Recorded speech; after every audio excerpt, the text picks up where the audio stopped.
पैसा मिलता बोरा भर के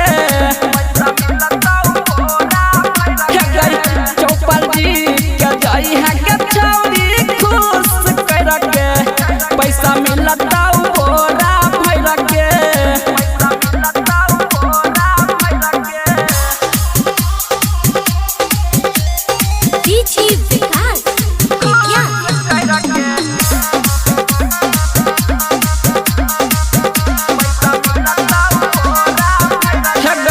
जतना कहबी वतना मिलत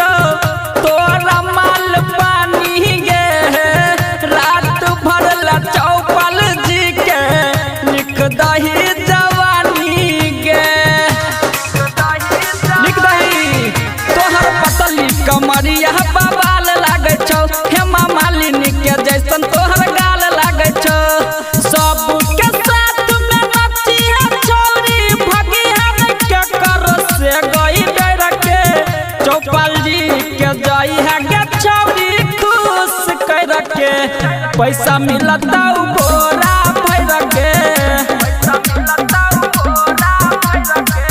चौपाल जी के जाई है के छौरी खुश कर के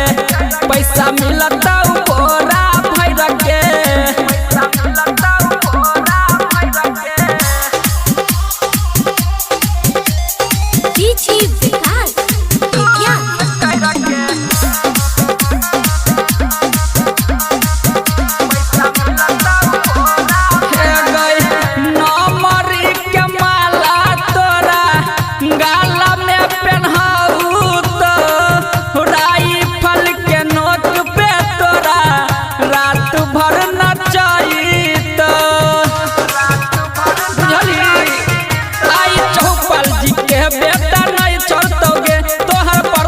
जवानी के करतौगे